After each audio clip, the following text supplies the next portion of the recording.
Hey guys, അപ്പോൾ ഇത് 30 days ചലഞ്ചിൻ്റെ day 14 ഇത് നാട്ടിലൊക്കെ പോയി വന്നതിന് ശേഷമുള്ളതാട്ടോ ഇപ്പോൾ കാണുന്നത്. നാട്ടിലൊക്കെ പോയിട്ട് തിരിച്ചു വന്നപ്പോഴേക്കും രാത്രി ഒരു 10 മണിയൊക്കെ ആയിട്ടുണ്ടാവും. ഞങ്ങൾ വീട്ടിലെത്തിയപ്പോഴേക്കും ഫുഡ് കഴിച്ചിട്ടാണ് വന്നിട്ടുണ്ടായിരുന്നത്. അപ്പോൾ ഞാൻ നേരെ ഇരുന്നിട്ടുള്ളത് എൻ്റെ നോട്ട് എഴുതാൻ വേണ്ടിയിട്ടാണ്. എൻ്റെ ഫ്രണ്ടിനോട് ചോദിച്ചിട്ട് ഞാൻ നോട്ടെല്ലാം വാങ്ങിച്ചിട്ടുണ്ടായിരുന്നു. പിന്നെ ഞാൻ എൻ്റെ ക്ലാസ് വർക്കൊന്നും ഞാൻ നാട്ടിലേക്ക് കൊണ്ടുപോയിട്ടുണ്ടായിരുന്നില്ല. അല്ലെങ്കിൽ എനിക്ക് അവിടെ വെച്ച് എഴുതായിരുന്നു. ഭയങ്കര ബുദ്ധി കൂടുതലായതുകൊണ്ട് തന്നെ ഞാൻ പഠിക്കുന്ന ബുക്സ് മാത്രം എടുത്തിട്ടാണ് ഞാൻ പോയിട്ടുണ്ടായിരുന്നത്. അല്ലാണ്ട് എൻ്റെ ക്ലാസ് വർക്കുകളൊന്നും എടുത്തിട്ടില്ലായിരുന്നില്ല. അതുകൊണ്ട് തന്നെ കഷ്ടപ്പെട്ട് ഞാൻ വീട്ടിൽ വന്നിട്ട് ആ 10 മണി തൊട്ട് നോട്ട് എഴുതാൻ തുടങ്ങിയതാണ്. ഇംഗ്ലീഷിൻ്റെ ഉണ്ടായിരുന്നു, അക്കൗണ്ടൻസിൻ്റെ ഉണ്ടായിരുന്നു, അങ്ങനെ കുറച്ചുണ്ടായിരുന്നു. ഫ്രൈഡേ ഞാൻ ക്ലാസ്സിൽ പോയിട്ടുണ്ടായിരുന്നില്ല, അതിൻ്റെ നോട്ടാണ്.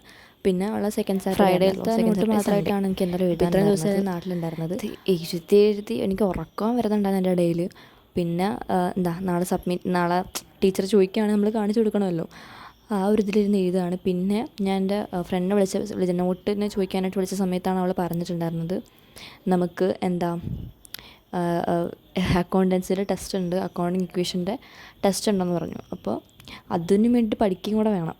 അപ്പോൾ എല്ലാം കൂടെ ഒരുമാതിരി പ്രാന്ത് പിടിച്ച അവസ്ഥയായിരുന്നു. പിന്നെ എൻ്റെ ഫോണിന് മിക്കതിനും ചാർജ് ഒന്നും ഉണ്ടായിരുന്നില്ല. അപ്പോൾ ഞാൻ ഇടയ്ക്കൊരു ബ്രേക്ക് എടുത്തിട്ടുണ്ടായിരുന്നു. എന്നിട്ട് എൻ്റെ ഫോണെല്ലാം ഞാൻ കുത്തിയിട്ടിട്ടുണ്ടായിരുന്നു. എന്നിട്ട് പിന്നെയും വന്നിരുന്ന് എഴുതിയിട്ടുണ്ടായിരുന്നു. എനിക്ക് കുറച്ച് എക്സ്ട്രാ എഴുതാനുണ്ടായിരുന്നു. കാരണം ഞങ്ങൾക്ക് സ്ട്രൈക്ക് ഉണ്ടായിരുന്നു. അപ്പോൾ സ്ട്രൈക്ക് ഉണ്ടായിരുന്നതിൻ്റെ ഫസ്റ്റ് 2 ദിവസമായിരുന്നു സ്ട്രൈക്ക്, ബസ് സ്ട്രൈക്ക്. അപ്പോൾ ഫസ്റ്റ് ഡേ ഞാൻ സ്കൂളിൽ പോയില്ല. ആ ദിവസമാണെങ്കിൽ 15 പേരോടെ ഞങ്ങൾ ക്ലാസ് വന്നിട്ടുണ്ടായിരുന്നു. അപ്പോൾ അവരത്രയും പേര് വന്നുകൊണ്ട് തന്നെ മാഡം നോട്ടൊക്കെ എഴുതിപ്പിച്ചിട്ടുണ്ടായിരുന്നു. ടീച്ചേഴ്സ് വന്നിട്ടുണ്ടായിരുന്നു. അങ്ങനെ നോട്ടുണ്ടായിരുന്നു. അത് നോട്ട് ഞാൻ എഴുതാണ്ട് ഞാൻ പേജ് ഇട്ടിട്ടുണ്ടായിരുന്നു.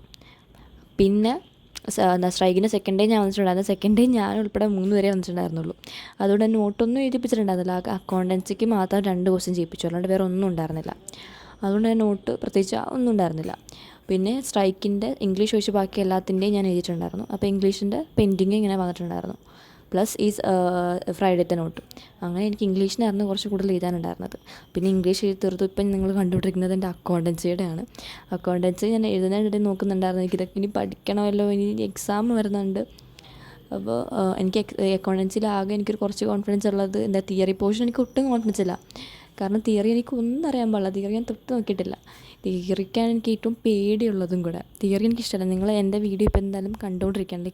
11th തൊട്ടാണെങ്കിൽ എന്നെ ഫോളോ ചെയ്യുകയാണെങ്കിൽ തന്നെ നിങ്ങൾക്ക് മനസ്സിലായിട്ടുണ്ടാവും എനിക്ക് തിയറി പാട്ട് ഒട്ടും ഇഷ്ടമല്ല. തിയറി കഷ്ടപ്പെട്ട് ബുദ്ധിമുട്ടൊക്കെയാണ് എന്ന് പഠിച്ച് വരുന്നത് തന്നെ.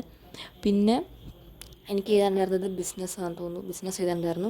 പിന്നെ എനിക്ക് എഴുതാനുള്ളത് എക്കണോമിക്സാണ്. എക്കണോമിക്സ് എഴുതാനുള്ള കാര്യം ഞാൻ മറന്നുപോയി. എക്കണോമിക്സ് ബുക്ക് ഇവൻ്റും എൻ്റെ അടുത്ത് കണ്ടിട്ടുണ്ടായിരുന്നു. എന്നിട്ട് ഞാൻ എക്കണോമിക്സ് എനിക്ക് എഴുതാനുണ്ട്, നോട്ട് പെൻഡിങ് ആയിട്ട് വരുന്നുണ്ട്.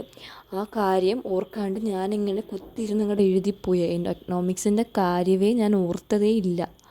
എക്കണോമിക്സ് ഞാൻ വിട്ടുപിടിച്ച് ഞാൻ മൊത്തം നല്ല സ്പീഡിൽ തന്നെ ഇരുന്ന് എഴുതിക്കൊണ്ടിരിക്കുകയായിരുന്നു. കാരണം എൻ്റെ മനസ്സിലുണ്ടായിരുന്ന ഒറ്റൊരു കാര്യം എന്ന് വെച്ചാൽ ഇതെങ്ങനെയും എഴുതി തീർക്കണം, അക്കൗണ്ടിങ് ഇക്വേഷൻ പഠിക്കണം. ഇത് മാത്രമായിരുന്നു എൻ്റെ മനസ്സിലിങ്ങനെ ഓടിക്കൊണ്ടേയിരുന്നത്.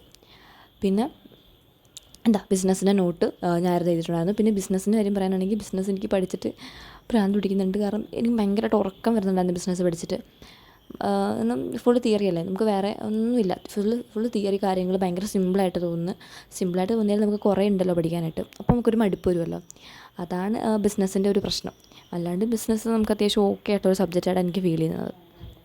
ഞങ്ങളുടെ സ്കൂളിൽ പിന്നെ ഇലക്ഷൻ നടന്നുകൊണ്ടിരിക്കുകയാണ്. ഇലക്ഷൻ എന്തിൻ്റെയാണെന്ന് വെച്ചാൽ സ്കൂൾ ക്യാപ്റ്റനെ സെലക്ട് ചെയ്യാനുള്ള ഇലക്ഷനാണ് നടന്നുകൊണ്ടിരിക്കുന്നത്.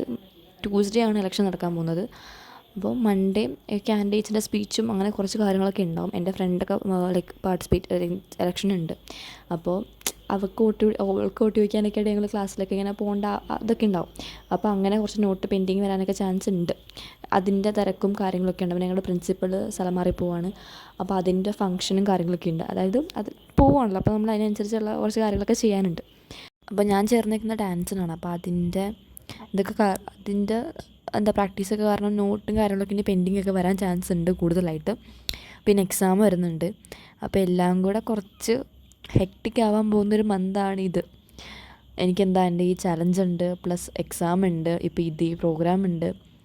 അപ്പോൾ എല്ലാം കൂടെ ഒന്നിച്ചു കൊണ്ടുപോകാന്ന് പറഞ്ഞാൽ നല്ല ബുദ്ധിമുട്ടുള്ള പരിപാടിയാണ്.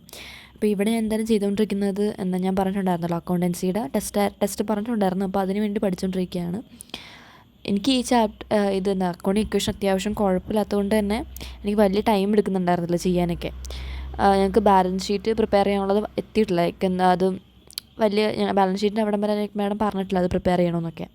ജസ്റ്റ് ഇത്രയും മാത്രമേ എടുത്തിട്ടുള്ളൂ. ബാലൻസ് ഷീറ്റ് ഇനി ഞങ്ങൾക്ക് വരുമായിരിക്കും എന്തായാലും അത് അത്യാവശ്യം ഈസി ആയിട്ടുള്ള കാര്യമാണ്. ഇത് കിട്ടിക്കഴിഞ്ഞാൽ ബാലൻസ് ഷീറ്റ് പ്രിപ്പയർ ചെയ്യൽ വലിയ കുഴപ്പമുള്ള കാര്യമൊന്നുമല്ല. അപ്പോൾ പിന്നെ എനിക്കറിയാം, ഞാനത് പ്രാക്ടീസ് ചെയ്തിട്ടുണ്ടായിരുന്നു ബാലൻസ് ഷീറ്റും കാര്യങ്ങളൊക്കെ, അതുകൊണ്ട് കുഴപ്പമില്ല. അപ്പോൾ അതിൽ ഇത്രയുള്ള ഇന്നത്തെ വീഡിയോ. Thanks for watching.